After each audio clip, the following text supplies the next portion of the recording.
The Congress seat, you Yeah. were running against Peter Peter King, yeah. who has actually been there for 13 terms. Yes. And it's a primarily Republican seat.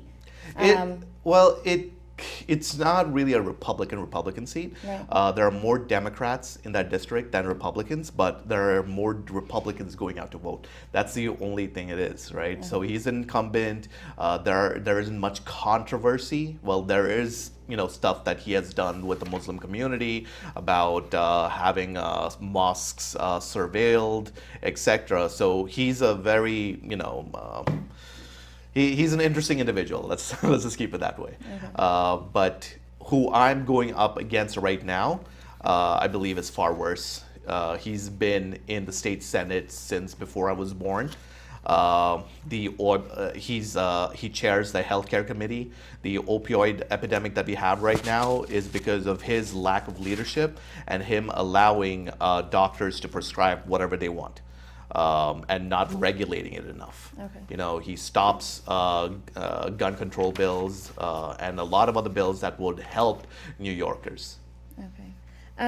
Can you tell us a little bit about you're running in the Senate from the Long Island side? Yes. So you're working in the Bronx right now. You're doing this civil rights association where you got picked.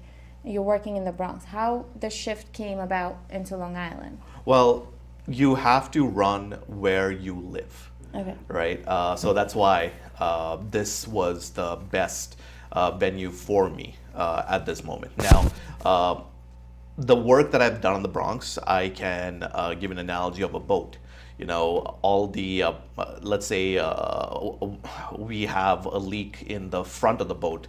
That doesn't mean it's not going to affect the people in the back of the boat.